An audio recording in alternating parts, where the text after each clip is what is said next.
Solidarité dans la Confédération AES, le leadership du président en exercice, le général d'armée Assimi Goïta, conforté par ses pairs. Le Niger offre gracieusement du carburant aux autorités maliennes pour répondre avec diligence aux besoins des populations. Un convoi de 82 citernes d'hydrocarbures est arrivé ce matin à Bamako en provenance de Niamey. Le ministre de l'Industrie et du Commerce, Moussa Alassane Diallo, présent à la réception des camions-citernes. Concours de recrutement des enseignants-chercheurs, 118 postes sont à pourvoir. Occasion pour le ministre en charge de l'enseignement supérieur d'insister sur la performance et le sens du devoir. Youssouf Djakité, présent pour l'ERTM au lancement des épreuves. Toute une journée dédiée au département des Maliens établis à l'extérieur et de l'intégration africaine à la semaine internationale de l'artisanat touareg. Le ministre Moussa Ag Atayer, très honoré, était dans les stands en visite pour admirer le savoir-faire ancestral des artisans touaregs. Fin à Ouagadougou de la 20e édition de la semaine du numérique entre Bila, annonce et récompense. Un prestigieux dîner de clôture a mis en lumière la créativité qui anime l'écosystème numérique des pays de l'Alliance.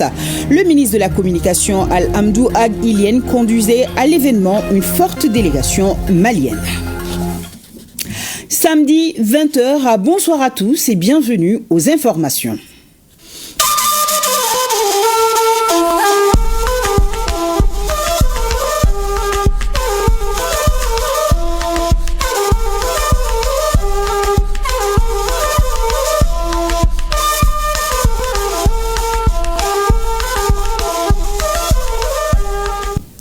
Direction les théâtres d'opération. Des frappes ont été menées hier vendredi avec succès dans la localité de Abeibara par les FAMA. On en sait plus dans ce commentaire de Abdoulaye Sakou. L'état-major général des armées informe l'opinion nationale que le 21 novembre 2025, les FAMA ont ciblé et détruit des objectifs terroristes longuement observés dans la région de Kidal comme suit. Un véhicule logistique camouflé sous une bâche à 5 km au sud d'Abeibara a été traité avec succès dans une grande explosion.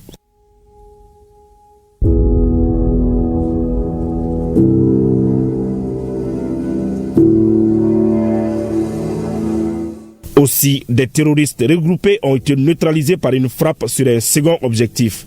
L'état-major général des armées rassure que la recherche des refuges terroristes continue.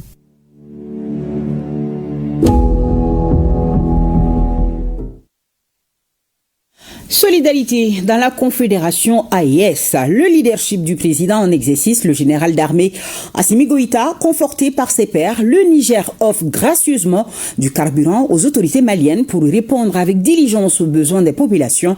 Un convoi de 82 citernes d'hydrocarbures est arrivé ce matin même à Bamako en provenance de Niamey. Ce geste empreint de reconnaissance a été chaleureusement salué par le ministre de l'Industrie et du Commerce au nom du président de la transition et du gouvernement du Mali. Moussa Alassane Diallo, présent à la réception des camions-citernes, Seydou Traoré et Sambou Diakité, reportage. C'est aux environs des 12 heures temps universel que les 82 camions-citernes d'hydrocarbures convoyés par les forces de défense et de sécurité unifiées de l'AES sont arrivés à Bamako à bord de pick-up, de blindés et de motos après avoir parcouru 1400 km entre Niamey et Bamako. Les forces nigériennes ont témoigné de la solidarité du peuple nigérien envers leurs frères maliens. Au nom des plus hautes autorités de la transition, le ministre de l'Industrie et du Commerce a réaffirmé la reconnaissance du peuple malien. Je voudrais, au nom du président de la transition, chef de l'État, le général d'armée Assimi Goïta, présenter nos sincères remerciements et exprimer toute notre gratitude au président de la République du Niger, chef de l'État. Ces 90 citernes vont contribuer certainement à améliorer l'approvisionnement de notre pays en produits pétroliers, mais aussi et surtout à réduire les souffrances de nos populations. Ce geste du Niger illustre parfaitement la devise de la Confédération AES, à savoir un espace, un peuple, un destin. Cette donation exprime aussi le destin commun entre le Mali, le Burkina et le Niger. C'est pourquoi, Excellence, Monsieur le Président de la République du Niger, chef de l'État, général d'armée Abdraman Tchani, votre générosité inspire le peuple de l'AES et les motive davantage à se mobiliser, à être déterminés, à assurer le destin et la souveraineté de nos peuples. Le Niger, pays reconnaissant, se souvient du soutien du Mali, notamment au moment où la CEDEAO a voulu imposer la force aux nouvelles autorités. On n'a pas oublié ce que le Mali a fait pour le Niger. Je vais faire un petit rappel de l'histoire. Vous vous rappelez, il y a un an et quelques, quand le Niger a été menacé d'être agressé par la CEDEAO parce que le Niger a décidé de prendre son destin en main, la CEDEAO a décidé d'agresser le Niger d'une manière violente. Le Mali s'est levé, le Burkina s'est levé, la Guinée s'est levée pour dire non à l'agression de la CEDEAO. Ça a été un moment formidable que le Niger ne va jamais oublier. Le Niger reconnaissant l'égard du Mali et de ses dirigeants. C'est conformément à cette gratitude que le Niger aussi a décidé à son tour de fournir d'une manière prioritaire ce carburant aux Maliens pour faire face à l'épreuve que le Mali est en train de subir depuis quelques jours ici à Bamako. En accueillant le convoi de citernes, le ministre Moussa Alassane Diallo a tenu à serrer la main de tous les chauffeurs et de leurs apprentis pour leur sacrifice au service du Mali. Je tiens particulièrement à adresser à l'ensemble des chauffeurs et leurs apprentis qui ont fait partie de cette mission, saluer leur courage, leur engagement, leur détermination et surtout leur dévouement à apporter leurs contributions au règlement de la crise des hydrocarbures dans notre pays. Chaque pas compte dans la gestion de cette crise-là. Chaque pas compte. Et il faut saluer et reconnaître chaque pas. Ça vient appuyer, disons, les mesures déjà prises par le gouvernement du Mali pour aider, en tout cas pour renforcer, disons, la disponibilité des produits pétroliers. Cette solidarité agissante du Niger permet de raffermir davantage les liens séculaires entre les deux pays. Oui, monsieur le ministre, chaque pas compte. L'arrivée sous escorte confédérale de cette grande et fascinante colonne de camions nigériens transportant du carburant incarne à souhait la solidarité de l'AES en période de crise. Disons même que c'est une mise à mort de cette cabale médiatique qui veut faire isoler le Mali et les Maliens avec des scénarios odieux. Dans cet entretien accordé à l'ERTM par le directeur de publication de Nouvelles Tribunes, on décrypte les enjeux visibles. Alexis Kalambri est interrogé par Moussa Kamara. Vous savez que l'information est une idéologie et l'idéologie dominante, disons, véhicule son information selon le sens qui lui plaît.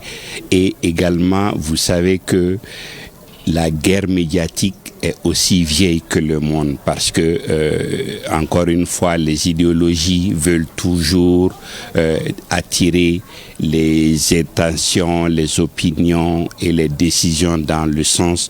On façonne l'opinion, on façonne le modèle, on façonne tout à partir de l'information, à partir de l'orientation de l'information. Donc, la guerre informationnelle est strictement lié, intimement lié à deux choses. L'apport économique, la place d'une nation et son poids économique, mais également le rôle et l'expansion diplomatique qu'on se donne. Mais c'est une réalité et il faut toujours faire avec.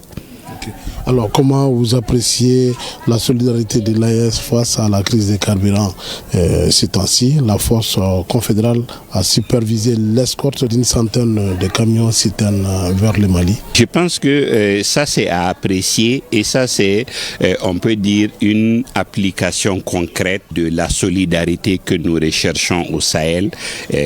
À partir des vrais problèmes des pays. Parce que ce qui est recherché dans notre confédération, c'est cette solidarité, cette mutualisation des efforts et surtout ce partage qui permet aux uns d'appuyer les autres. Je pense que au-delà de tout ce que nous avons vu ici, jusqu'ici, parce que ou du moins les domaines où on avait senti vraiment l'AES, c'était le domaine culturel, un peu, disons, en plus de la mutualisation des efforts sur certains plans sécuritaires, mais concrètement, ça c'est un appui à la fois de solidarité, mais également de bon voisinage. Je pense que voici des moments, des secteurs ou des événements qui permettent réellement de sentir l'AES et à l'AES de s'affirmer en tant que confédération et en tant que des nations ayant les mêmes visées. Et pour aller plus en profondeur sur ce qu'il vient d'expliquer, ce soir encore, nous revenons sur les montages grossiers de la chaîne française France 2 qui estimait dans un reportage que toute la majorité des ressortissants européens et français en particulier ont quitté Bamako pour raison de menaces terroristes. Et pire encore, que les combats contre les terroristes sont menés par des soldats de Africa Corps. Faux et archi-faux, pur mensonge de France 2 pour ternir l'image de notre pays car la réalité est tout autre. Voyons tout cela avec Sidiki Dameli dans ce reportage. Dans le reportage de propagande, les médias français, particulièrement France 2, annoncent l'envahissement de Bamako et environ par des terroristes. Et au même moment, c'est l'ambassade de France au Mali qui fait la promotion d'un festival culturel malien, le Mali Mode Show, avec la participation de toute la communauté européenne ici à Bamako. Étrange et bizarre, non? Jugez-en vous-même.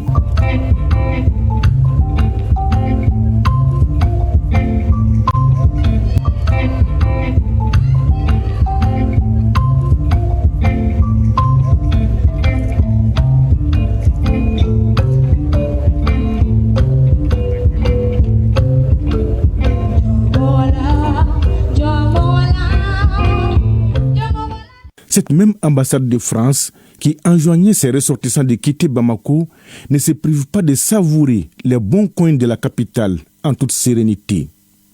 La question que l'on se pose aujourd'hui est de savoir où sont donc passés ces terroristes de France 2 qui encerclent Bamako. Les forces armées maliennes qui patrouillent nuit et jour et escortent les camions-citernes des pays voisins au Mali, sans embûche, voudraient aussi bien les savoir. Ces groupes armés terroristes aussi, par rapport à ils font tout le contraire de leur narratif. Chaque fois, ils disent, bon voilà, à la population, bon, on n'est pas là pour vous, on est là pour les FAMA. Et malheureusement, quand les FAMA se présentent, c'est eux qui sont en train de fuir, ils disparaissent.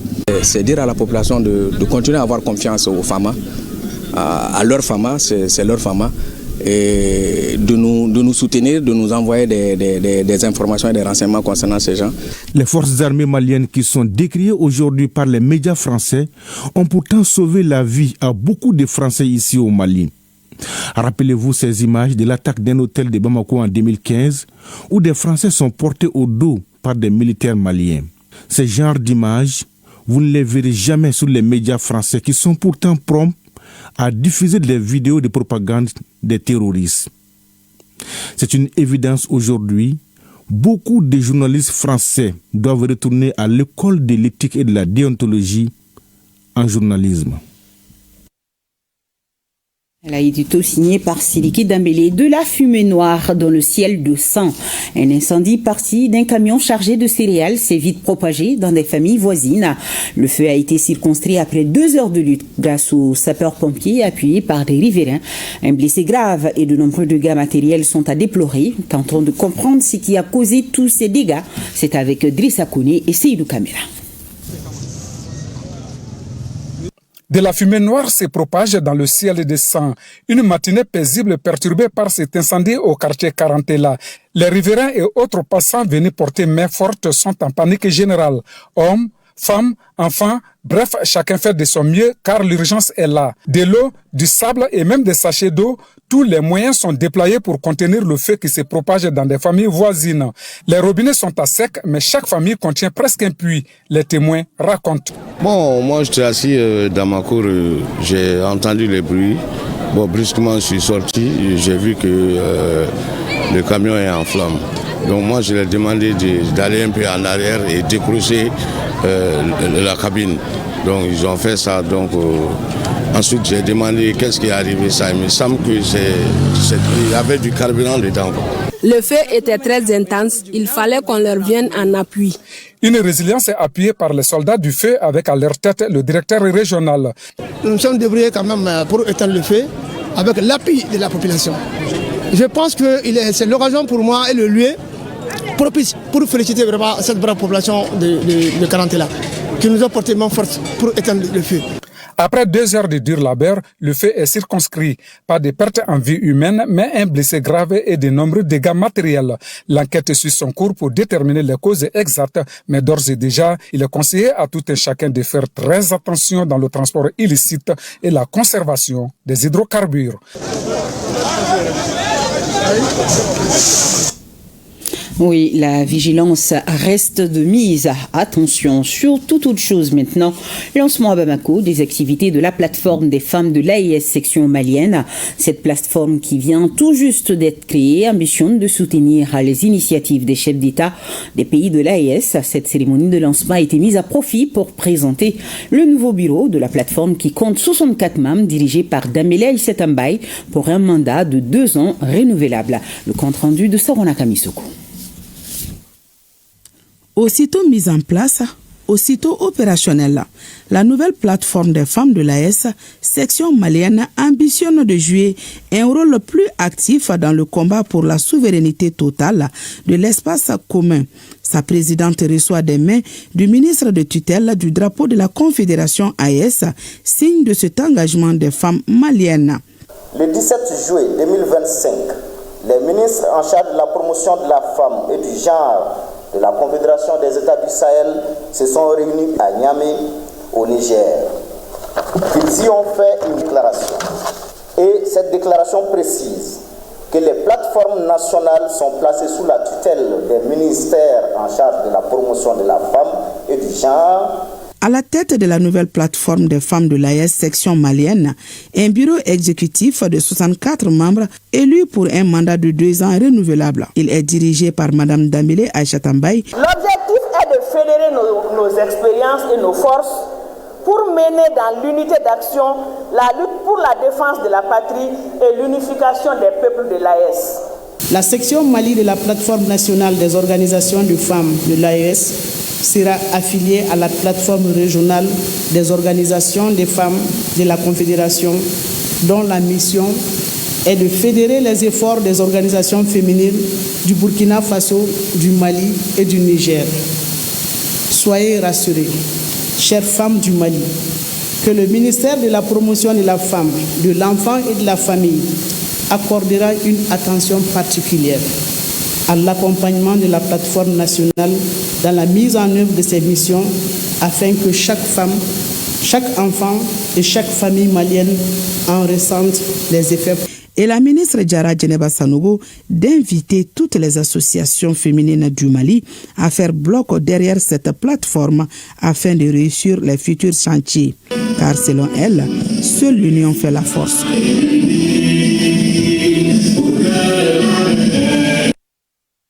Quittons Bamako pour Ouagadougou, la capitale burkinabé, où la 20e édition de la semaine numérique s'est achevée ce vendredi soir par un prestigieux dîner de clôture, marquant un moment fort de rassemblement pour les acteurs du digital.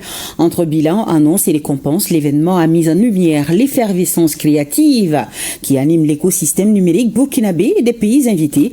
La ministre burkinabé de la transition digitale a salué les efforts de tous les participants qui ont fait de cette édition un tremplin vers l'avenir avant de rappeler l'importance de la souveraineté numérique. Le ministre de la Communication, Al-Hamdou Ag Ilien, conduisait à l'événement une forte délégation malienne. Les temps forts avec nos envoyés spéciaux Khadija Toukone et Julie Traoré. La semaine du numérique s'est achevée ce vendredi soir à Ouagadougou, la capitale burkinabé. Réunis autour d'un dîner officiel présidé par le Premier ministre burkinabé, l'atmosphère était à la fois solennelle et conviviale. Le ministre ghanéen en charge du numérique, pays invité d'honneur, est dans son intervention revenu sur les enjeux de cette semaine et a salué les avancées numériques réalisées. La participation du Ghana a donné une dimension plus vaste aux échanges, renforçant les liens de coopération technologique entre Accra, Ouagadougou, Bamako et Niamey.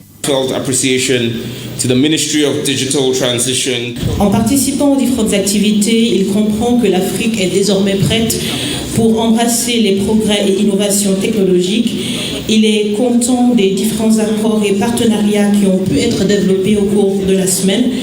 Et comme il a l'habitude de le dire, les solutions pour l'Afrique sont effectivement en Afrique et pas ailleurs. Il a réaffirmé l'engagement donc du Ghana à soutenir le développement technologique en Afrique. Il a même proposé que le Ghana rejoigne l'AES. From policy dialogues and research showcases. Aux côtés du pays invité d'honneur, les délégations des pays de l'AES ont également souligné l'importance stratégique du numérique pour l'intégration et la souveraineté technologique du Sahel. Je voudrais donc, au nom de la délégation du Mali et de la délégation du Niger, invités spéciaux, remercier le Burkina, féliciter le Burkina et inviter aussi les jeunes du Burkina, parce que j'ai eu plaisir à constater que c'est essentiellement des jeunes. Oui, c'est une affaire de jeunes, parce que la machine permettra à l'Afrique certainement de rattraper son retard. Et j'ai constaté également aussi un autre plaisir, donc un double plaisir, c'est que l'essentiel des participantes étaient des femmes. Donc quand vous formez une femme, vous formez une progéniture. Et je suis sûr qu'avec cette rencontre, la jeunesse du Burkina va nous permettre de faire des grands bonds en avant. Mesdames et messieurs, je voudrais cependant inviter les jeunes Africains, particulièrement les jeunes du Sahel et d'ici, à faire un bon usage humain de la machine. Dans son discours de clôture, la ministre en charge du numérique de Burkina Faso est revenue sur les initiatives menées tout au long de la semaine. Panel, ateliers pratiques, expositions technologiques, rencontres avec les acteurs du secteur privé et sessions dédiées aux jeunes porteurs de projets. Elle a rappelé l'engagement du gouvernement à poursuivre l'investissement dans les infrastructures digitales, à renforcer la cybersécurité et à accompagner la jeunesse vers des métiers du futur. En vous célébrant ce soir, nous célébrons le génie burkinabé. Vous êtes les visages de cette résilience et de cette créativité que le projet d'accélération de la transformation digitale au Burkina Faso viendra soutenir et amplifier pour faire de notre pays un hub technologique régional. Vous êtes la preuve que le Burkina Faso dispose de talents nécessaires pour relever les défis de demain, que dis-je, d'aujourd'hui. Point d'orgue de la soirée, la remise des prix aux lauréats du concours numérique et aux jeunes start-up les plus promoteuses. Plusieurs start-up ont été saluées pour des innovations, notamment dans la robotique, l'IA et la transformation des services publics. Les lauréats ont eu chacun 2 millions de francs CFA. Le président du Faso, le Premier ministre et le président de l'Assemblée transitoire ont eu des coups de cœur pour certains projets sur les mathématiques, la santé et la traduction des langues nationales. Ils ont remis, en plus des prix reçus par ces lauréats, respectivement 3 millions, 2 millions et 2 millions de francs CFA. Les jeunes entrepreneurs ont évoqué leur désir d'émettre leurs projets hors des stands et d'en faire des entreprises pérennes. Cette soirée de clôture aura ainsi donné le temps d'une ambition partagée, d'une coopération renforcée et d'un engagement renouvelé envers les technologies au service du développement. Une édition riche en innovation qui ouvre de nouvelles perspectives pour les années à venir.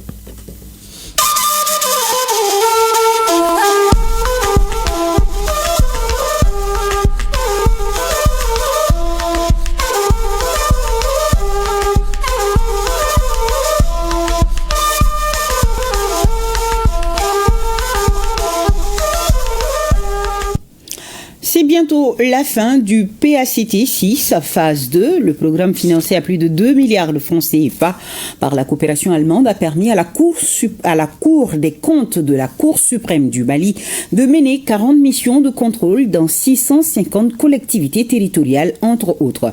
On en sait plus avec Batraouri. Le programme d'appui aux collectivités territoriales PACD6 phase 2 a démarré il y a 2 ans.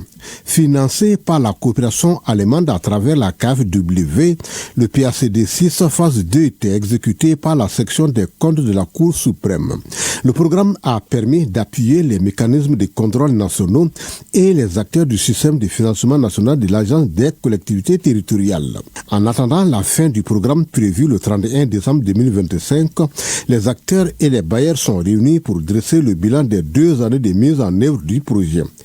Au terme des 2 années de mise en œuvre de la composante 2 du pacte 6, les contrôles des investissements réalisés à travers le FNACT ont été effectués dans 293 collectivités territoriales dans les anciennes régions de Kaï, Koulikoro, Sikasso et Ségou.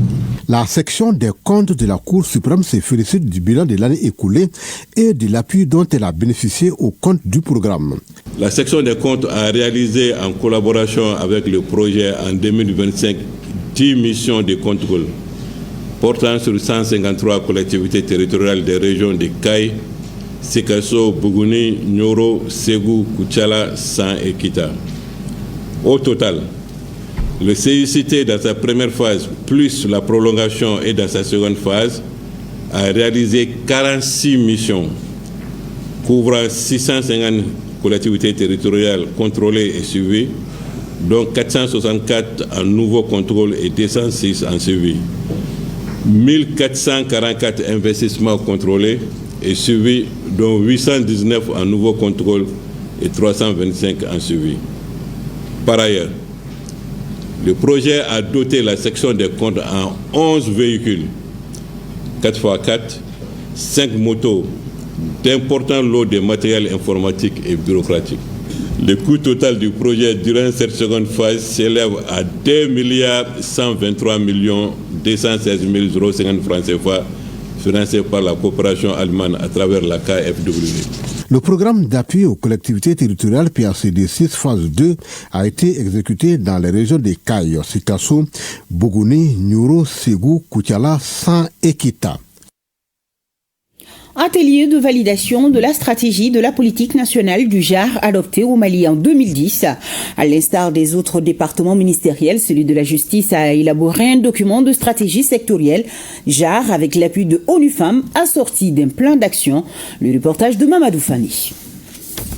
Pilier fondamental de l'état des droits, la justice veille à la protection des droits et libertés des citoyens, particulièrement les femmes.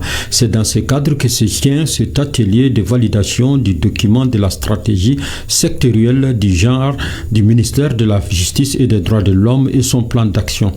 Malgré ces réformes engagées, il reste encore certains défis qui demeurent là, notamment l'accès des femmes à la justice qui est toujours entravé par des barrières multiples, parmi lesquelles la faible représentation des femmes dans les postes de décision, l'absence des mécanismes sensibles au genre et la persistance de certains stéréotypes et de stigmatisation vers les victimes de violences qui portent plainte.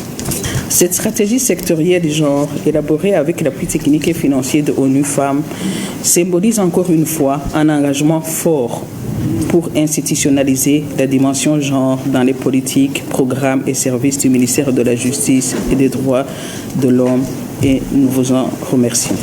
Ce document soumis pour validation est une première pour le département de la justice.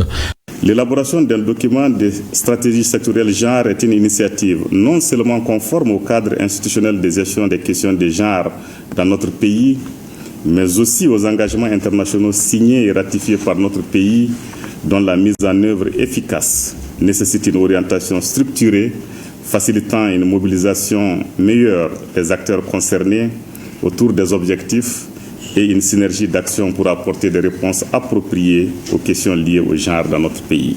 Ce document qui sera validé fait suite à une démarche inclusive qui a réuni tous les acteurs après plusieurs réflexions. Il est donc le résultat et la contribution de plusieurs experts et partenaires techniques et financiers.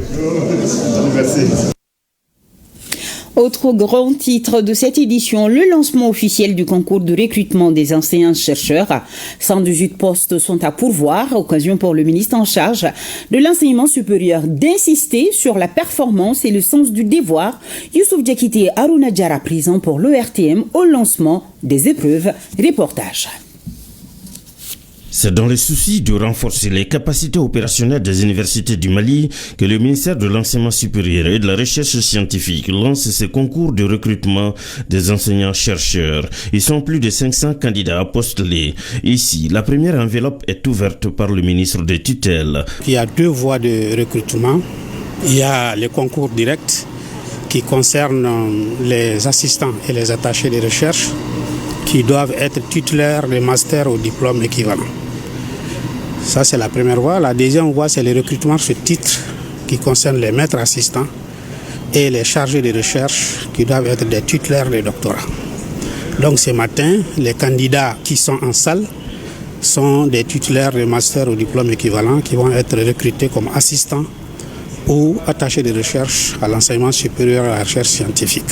C'est un effort important que le gouvernement a fait, malgré les contextes difficiles, en nous permettant de recruter 118 enseignants-chercheurs, dont 78 maîtres assistants, titulaires de doctorat, et 40 assistants, titulaires de master ou diplôme équivalent. Le nombre de candidats est de 563 personnes. La vision actuelle de la transition est de déconcentrer l'enseignement supérieur. Donc il y a de nouvelles créations comme les universités de Caille, de Bandiagara, de Gao, de Tombouctou, de Sikasso. Et toutes ces universités nécessitent qu'il y ait des enseignants-chercheurs pour encadrer les étudiants, pour nous permettre d'opérationnaliser toutes ces universités. Les autorités maliennes restent déterminées à relever les défis liés à la performance et la compétitivité des institutions d'enseignement supérieur public, surtout au Mali. Restons avec le département de l'enseignement supérieur et de la recherche scientifique. Un accueil de reconnaissance organisé à l'attention des 4 nouveaux professeurs agrégés qui se sont illustrés à la faveur du 22e concours d'agrégation tenu à Dakar, cité dans les domaines des sciences juridiques, politiques, économiques et de gestion. Youssouf Diakité nous amène à l'aéroport international président Modibo Keïta, Sénou. Ils sont désormais 4 professeurs agrégés dans les domaines des sciences juridiques, politiques, économiques et de gestion. Ils se sont illustrés à la faveur du 22e concours d'agrégation tenu à Dakar au Sénégal. Ils sont accueillis ici à leur arrivée par le ministre de l'Enseignement supérieur et de la Recherche scientifique, un motif de satisfaction nationale résultant du don de soi. Les charges sont énormes du point de vue d'abord financier. C'est aussi un investissement personnel que nous faisons. C'est également une charge du point de vue de la famille. Je pense que M. le ministre l'a dit, c'est véritablement une charge énorme. Donc nous avons décidé effectivement d'aller au concours en supportant toutes ces charges. Donc c'est un fardeau, mais nous l'avons fait pour le Mali. Le ministre Kansai a saisi l'opportunité pour les transmettre les félicitations des autorités maliennes pour avoir honoré le Mali sur la scène internationale. Cette année, au départ à la première phase qui s'est déroulée ici en ligne, nous avions présenté 12 candidats. Au finish, il y a 6 qui se sont présentés à Dakar et sur les 6, 4 ont été reçus, donc agrégés. Donc il y a un agrégé en sciences économiques, un agrégé en sciences de gestion, un agrégé en droit privé et un agrégé en histoire des institutions. Ceci est donc une bonne nouvelle pour les universités maliennes qui verront leur performance et la qualité de l'enseignement améliorée. Et bravo à nos nouveaux agrégés. L'Alliance Mali-Tania-Amata commémore l'an 1 du général de division Abdoulaye Maïga à la tête de la primature. La cérémonie tenue à Kati visait à saluer et à encourager les efforts du Premier ministre pour sa rigueur dans la mise en œuvre des orientations stratégiques du président de la transition, le général d'armée Assimi Goïta, Mohamed Sangari.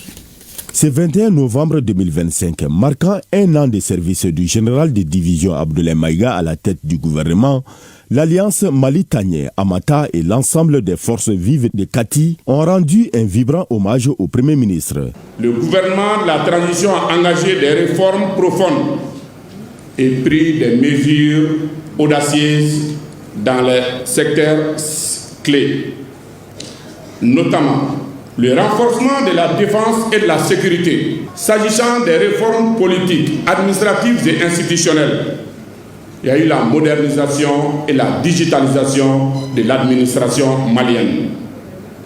Satisfaction des besoins fondamentaux des populations.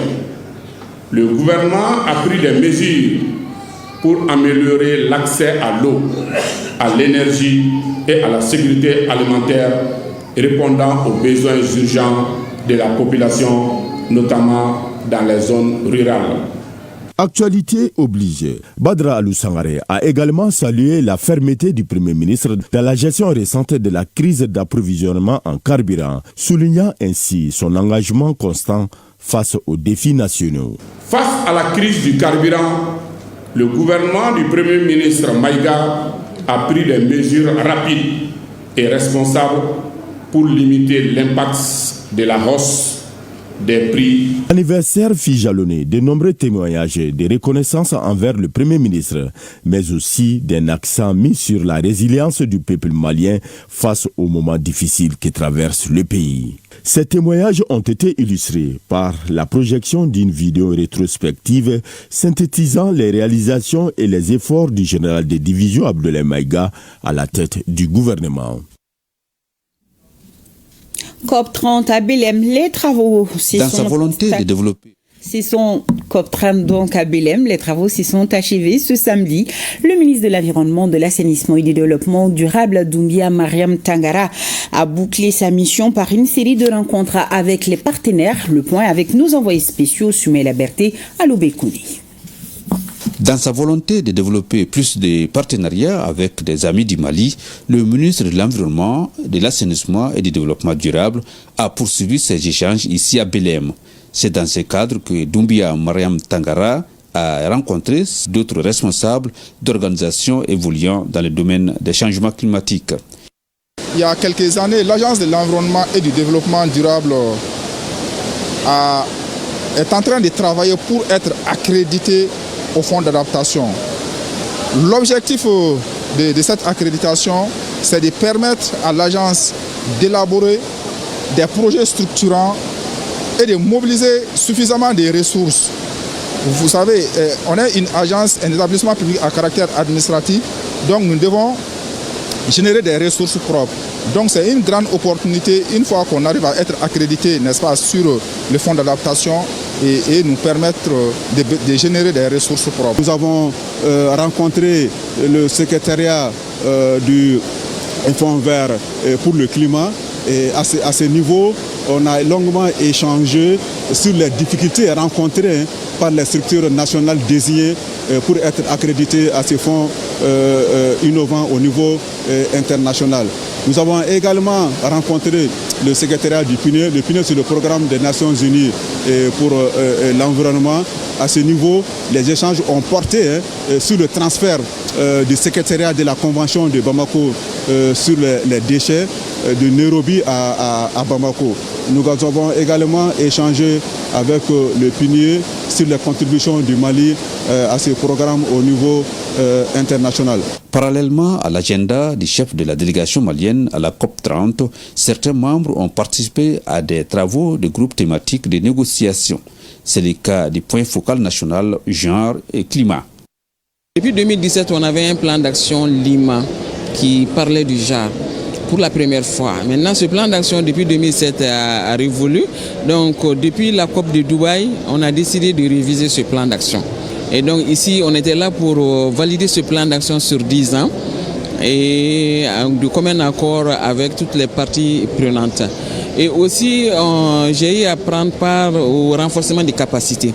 Le secrétariat de la Convention sur les questions du genre ont organisé des ateliers de renforcement des capacités à notre endroit. Ici à la COP30, si les travaux se poursuivent jusqu'au 22 novembre, ces conclusions sont très attendues au regard des enjeux qui ont prévalu tout au long de ce rendez-vous mondial sur les changements climatiques. Revenons à Bamako, toute une journée dédiée au département des Maliens établis à l'extérieur et de l'intégration africaine. À la semaine internationale de l'artisanat touareg, le ministre Moussa Ag Atayer, très honoré, était dans les stands en visite pour admirer le savoir-faire ancestral des artisans touareg. Plus de précisions avec Boubacar Babli-Touré. Lancée le 18 novembre dernier au Musée national, la Semaine internationale de l'artisanat touareg est à sa 5e journée. Une journée entièrement dédiée au ministère des Maliens établis à l'extérieur et de l'intégration africaine. Elle a été mise à profit par le département pour échanger sur la lutte contre la migration irrégulière à travers le secteur de l'artisanat. Nous, notre travail de tous les jours, c'est d'abord de protéger notre jeunesse à ne pas perdre la vie dans les tentatives de traversée de l'océan ou dans les tentatives de traversée des déserts pour rejoindre l'Europe. Notre rôle, c'est aussi de faciliter la migration régulière pour les jeunes qui les désirent. Il ne faudrait pas que la migration soit une contrainte, il faut qu'elle soit un choix. Ceux qui choisissent cette voie, nous devons les accompagner à aller dans ce choix tout en les protégeant. C'est pourquoi nous avons aussi entretenu le public sur les opportunités qu'offre la migration circulaire, la migration voulue, la migration régulière. Et cette migration régulière, elle va s'organiser avec nos partenaires, mais aussi avec les jeunes candidats à la migration. Pour mieux expliquer la problématique, le ministre Moussa Ag Attaher était le modérateur d'un panel sur le thème « Le secteur de l'artisanat au Mali, alternative à la migration irrégulière, enjeux et perspectives ». Panel qui a permis aux différents orateurs de passer au peigne fin la problématique de la migration irrégulière. Les jeunes maliens, s'ils étaient accompagnés et outillés à pratiquer ces secteurs-là, peuvent s'en sortir et du coup, cela nous permettrait de préserver des vies, de ces jeunes qui traversent l'océan pour aller en Europe à la recherche d'opportunités.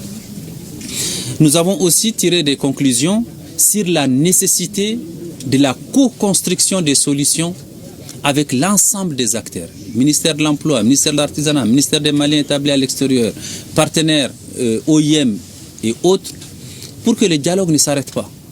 Le cadre est mis à profit par le chef du département et sa délégation pour visiter le savoir-faire des artisans touaregs dans des stands.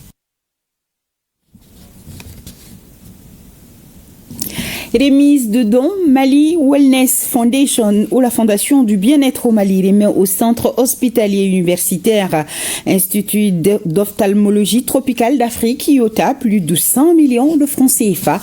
On en sait plus avec Awa Adama Koulibaly. Les deux appareils de tomographie par cohérence optique s'inscrivent sur la liste exhaustive des avantages de la coopération tripartite entre le ministère de la Santé, le CHU IOTA et la Fondation du bien-être au Mali, Mali Wellness Foundation. La mielleuse optique automatique reçue gracieusement en 2023 et la Banque des yeux inaugurée la même année. De 2023 à ce jour, un total de 25 cornets prélevés aux États-Unis a été offert à notre structure. Et s'ajoute à ce paquet la rénovation de l'ensemble des équipements du camion médicalisé. Ce que nous faisons comme constatation journalière, c'est dans l'ordre de 250 à 300 personnes. Et au-delà de ça, les examens paracliniques, donc ça peut aller au-delà en tout cas des 150 examens par jour. Ce qui fait que très souvent, ces appareils sont vieillissants et il faut les rechanger régulièrement. Ces acquisitions permettront de renforcer le plateau technique du centre et d'améliorer les conditions de prise en charge des patients.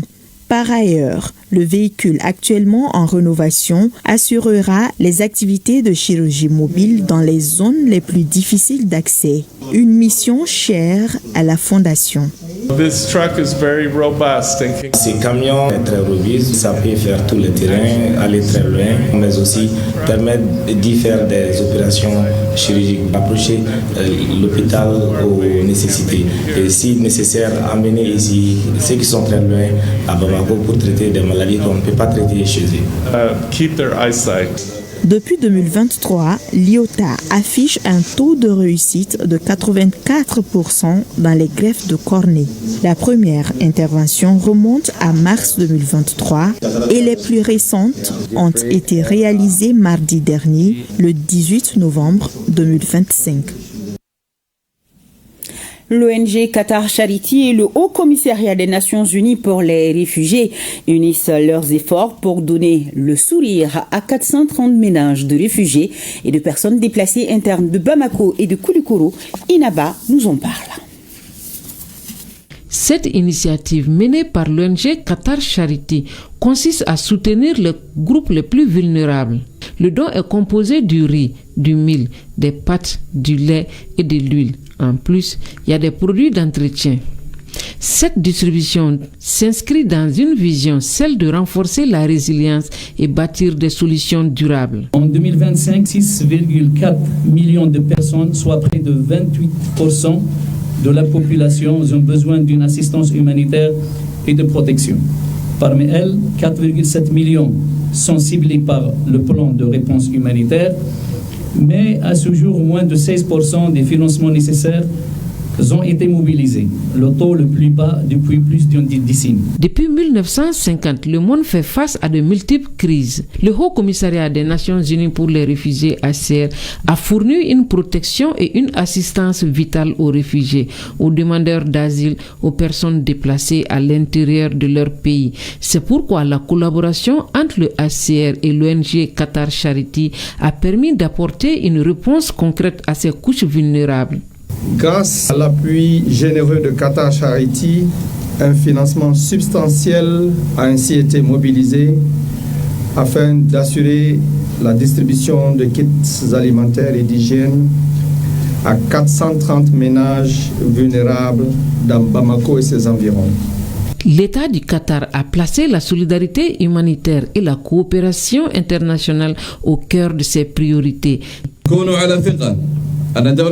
Soyez assurés et soyez sûrs que l'État du Qatar réaffirme son soutien indéfectible à tous les efforts de développement au Mali pour répondre aux besoins urgents face aux défis multiples auxquels le Mali est confronté. J'invite tous les donataires et tous les partenaires internationaux à accroître leur soutien et leur contribution et à coordonner leurs efforts humanitaires. L'ONG Qatar Charity œuvre dans l'humanitaire dans notre pays. De nos jours, plus de 9000 personnes déplacées et les familles nécessiteuses bénéficient de l'aide de cette ONG. La campagne agricole 2025 s'annonce bonne, c'est le constat fait par les techniciens de l'agriculture qui se sont rendus dans plusieurs champs des régions de Bougouni et de Badjangara. Les travaux de récolte ont déjà commencé et se déroulent normalement. Reportage depuis nos stations de Bougouni avec Agali Ag, Agissa Djibril Bakayugo et de Badjangara avec Agibou Koulibaly. La première étape de cette visite de terrain a conduit la délégation dans la commune de Dandoli où deux acteurs clés du monde paysan ont partagé leur expérience. On n'a pas eu beaucoup de mille. Ce qu'on a eu, c'est un peu. C'est peu seulement. Donc, moi, personnellement, j'ai eu un peu, mais ça, c'est pas tout le monde qui a gagné.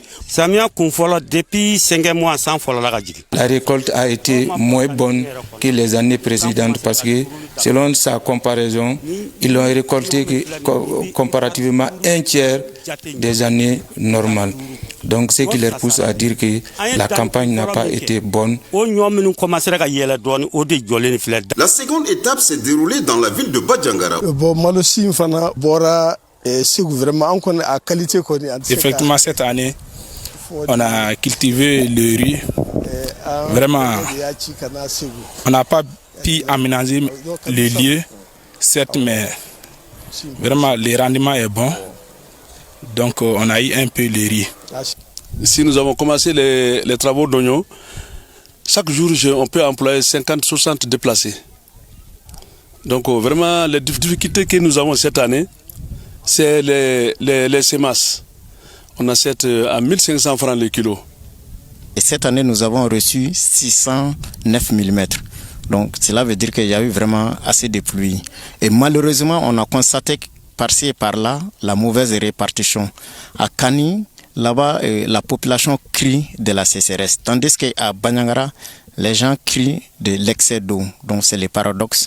Nous avons sensibilisé les producteurs à ce qui concerne les récoltes déjà eues, de pouvoir bien les protéger, d'éviter de les brader et de pouvoir bien les conditionner et les garder dans les greniers. Les récoltes sont presque finies et les gens ont entamé la production des cultures maraîchères. Au terme de cette mission, la direction régionale de l'agriculture de Badjangara réaffirme son engagement à accompagner durablement les producteurs des localités visitées. La supervision de la direction régionale de l'agriculture de Bougouni a commencé par un champ de sorgho situé dans la commune rurale de Kokele. Le paysan Adam Abalo, qui reste confiant, espère que les fleurs ont tenu leurs promesses. C'est 3 hectares et demi. Je compte avoir quelque chose, peut-être jusqu'à 3 tonnes de sorgho. Au niveau de la région de Bougouni, selon les premières évaluations qui ont été faites, on est à 1 232 114 tonnes. c'est la prévision de production des différentes céréales. Donc le bilan céréalier dans ces conditions a dégagé un excédent d'environ de 615 000 tonnes. C'est justement la gestion de ces récoltes et les préparatifs des travaux maraîchers qui ont conduit le directeur sur le terrain. On est là principalement pour sensibiliser les producteurs par rapport au bon séchage des cultures, par rapport à la bonne conservation et par rapport à la bonne gestion, parce que lorsqu'on a les productions, il ne faut pas tout de suite se précipiter pour vendre le tout. Il faut d'abord dégager le besoin alimentaire de l'exploitation ou de la famille. Nous les invitons aussi à bien faire le maraîchage qui va compléter peut-être les déficits enregistrés au niveau des cultures d'hivernage. On se nourrit de nos produits maraîchers et nous gérons certaines dépenses de la famille. Les produits maraîchers contribuent beaucoup à la santé. Les échanges entre les producteurs et les techniciens agricoles dans la salle de réunion de la mairie de Kokélé ont surtout porté sur les difficultés liées à la mauvaise répartition des pluies, les retards dans la distribution des intrants et les conseils qu'il faut pour réussir la prochaine campagne. Les récoltes se poursuivent. Cette année a été difficile pour beaucoup de paysans, mais certains ont pu avoir quelque chose. Parmi les difficultés, il y a l'irrégularité des pluies, le manque des intrants. Les insectes nuisibles se sont aussi attaqués aux cultures de coton, de maïs et même du riz. Autre champ visité, celui de Boudjan Sidibé et de Bakari Sidibé, tous exploitants agricoles à Yamfoulila. Le premier exploite un champ de maïs de 3 hectares et le second, situé sur la route de Kalana, est un champ de riz. Les femmes de Tombouctou sortent pour exprimer leur mécontentement face à l'assassinat barbare il y a 2 semaines de Mariam Cissé à Tonka. Elles demandent la protection de toutes les femmes du Mali et souhaitent que justice soit rendue. De Tombouctou, la correspondance de Idrissa Goulou Sissoko. Les femmes de Tombouctou s'indignent contre l'assassinat barbare de Mariam Cissé à Tonka. Elles sont sorties massivement pour l'exprimer face aux autorités régionales à qui elles ont remis une déclaration. Pour elles, une femme ne doit plus mourir en défendant sa nation et toutes les mesures doivent être prises pour les protéger. Aujourd'hui, 2 sentiments paradoxaux nous animent, la tristesse et la fierté. Nous sommes réunis pour rendre hommage à notre fille, notre sœur, notre héroïne, Mariam, notre enfant, enfant de Tonka, enfant de Tombouctou, enfant du Mali, arrachée à la vie alors qu'elle accomplissait l'acte le plus noble, défendre sa patrie. Mariam incarne la bravoure, le sens du devoir et l'engagement patriotique en défendant les couleurs de son pays. Elle a offert à la nation l'un des sacrifices les plus nobles et les plus respectés. Elle s'est sacrifiée pour la paix, pour la sécurité et pour que nous puissions continuer à vivre dignement sur la terre que Dieu nous a confiée.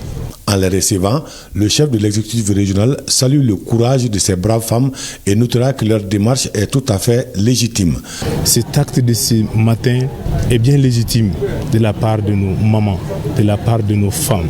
Manifester leur mécontentement, manifester leur douleur suite à cet assassinat crapuleux, cet assassinat inqualifiable. Une femme, une jeune fille, un soutien des familles, tuée de cette façon. Nous continuons à prier pour Mariam.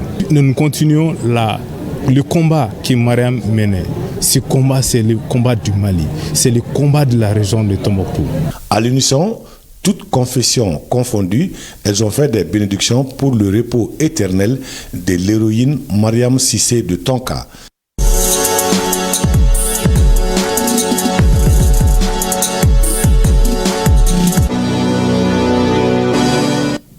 Voilà, nous allons parler de sport maintenant. Abdul Karim Kaba vient de me rejoindre. Bonsoir Abdul Karim Kaba. Bonsoir Yann Traoré, bonsoir à tout le monde. Ça fait un moment, on ne s'est pas retrouvés sur ce plateau. Vous allez bien, j'espère. Bien, merci. Alors, nous allons commencer à parler de basketball, Coupe du Mali. Les affiches de la finale en dames et hommes se disputent demain, dimanche. Et oui, il s'agit bien chez les dames de l'ASL de Bamako que jouera contre le Djoliba Athletic Club.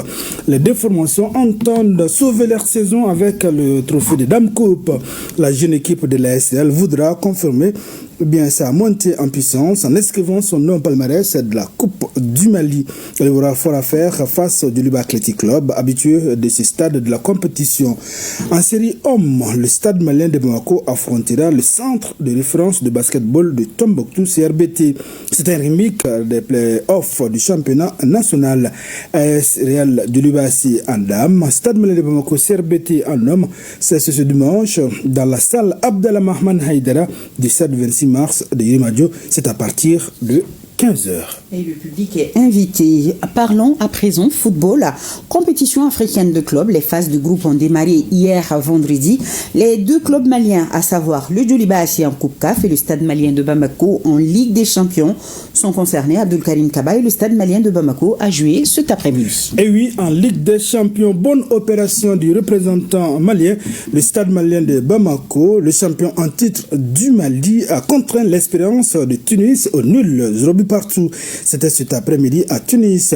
En Coupe de la Confédération, le Djoliba entre en jeu. Demain dimanche, ce sera ici à Bamako. Les Rouges accueillent donc le club marocain Olympique Club. Safi pour cette première journée. Les Rouges donc accueillent le club marocain. Ce sera ce dimanche au stade de 26 mars de Yirimadio.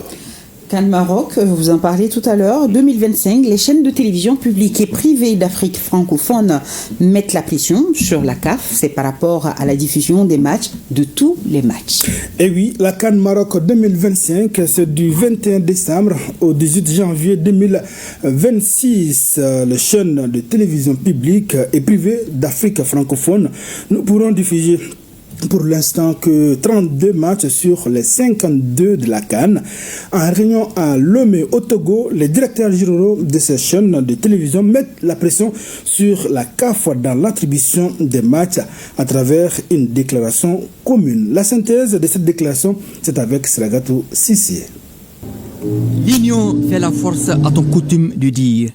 Les directeurs des chaînes de télévision publiques et privées d'Afrique francophone réunis ce samedi 22 novembre 2025 à Lomé au Togo, parmi lesquels le directeur général de l'ORTM Hassan Baba Diambélé parle d'une seule et même voix. Il dénonce avec la dernière rigueur le 2 poids 2 mesures de la CAF au sujet des droits de retransmission des matchs de la CAN Maroc 2025. Les chaînes de télévision, à travers leur agent exclusif New World TV, se voient finalement proposer 32 rencontres sur les 52. Face à cette nouvelle situation, les directeurs des chaînes de télévision publiques francophones rappellent à la CAF son manque de neutralité en offrant aux chaînes publiques anglophones et lusophones les 52 matchs. Les premiers responsables des chaînes de télévision d'Afrique francophone invitent la CAF à revoir sa copie, celle d'équilibrer les droits de diffusion des matchs. La CAN, selon les directeurs généraux, est un événement majeur disputé sur le continent tous les 2 ans. Elle doit profiter aux Africains, aux amoureux du football. En attendant que la CAF ne revienne à de meilleurs sentiments, le compte à rebours de la CAN au Maroc est lancé. Oui, la biennale de football, la CAN Maroc 2025, c'est du 21 décembre au 18 janvier 2026. En tout cas, nous, on est sur l'organisation ici, Abdul Karim Kaba, toujours en rapport avec la CAN Maroc 2025. Un téléthon est organisé en faveur des Aigles et ce sera en direct depuis le jardin de l'hôtel de l'Amitié. Tout à fait, et ce soir, donc vous l'avez dit, le monde sportif, le public malien, de façon générale, se retrouve pour un téléthon en faveur des Aigles. Ce sera en direct depuis le jardin de l'hôtel de l'Amitié, lieu de la cérémonie. C'est donc donc pour les Maliens puissent contribuer à mobiliser des fonds pour soutenir les aigles du Mali par rapport à cette campagne de la CAN Maroc 2025. Et bien justement, d'ailleurs, pour cette campagne CAN Maroc 2025, le Conseil national de la jeunesse s'engage. Eh bien, les jeunes du Mali ont donné le temps de la mobilisation de fonds de soutien aux aigles. C'était hier. À travers ces gestes, les jeunes manifestent ainsi leur soutien et leur accompagnement aux footballeurs. Cette contribution des jeunes intervient donc à la veille de la soirée de Téléthon de mobilisation de ressources pour les aigles du Mali. Eh bien, vous pouvez suivre en direct et en intégralité cette soirée de Téléthon depuis nos antennes. Voilà, les jeunes ont fait entendre leur voix. La présidente de la commission de mobilisation attend la participation également des journalistes, Abdul Karim Kaba. Et donc, ça sera avec Aïché Baba Keïta et Bourama Kane qui vont animer donc cette soirée qui sera passée tout à l'heure. Et Koji Sibi, oui, bien sûr, notre Koji Sibi, sur ORTM 1. Alors, c'est tout pour ce soir, Abdul Karim Kaba. C'est ce qu'il fallait retenir. Merci beaucoup, on se retrouve demain. Inch'Allah. Même heure, même plateau. Et dans ce journal, nous étions à Karantela, à Kokele, à Dandoli, c'est au Mali. Un grand merci à tous ceux qui nous suivaient de ces localités et partout ailleurs. À demain, bonne suite des programmes sur votre télévision nationale. Merci beaucoup, Abdul Karim Kaba.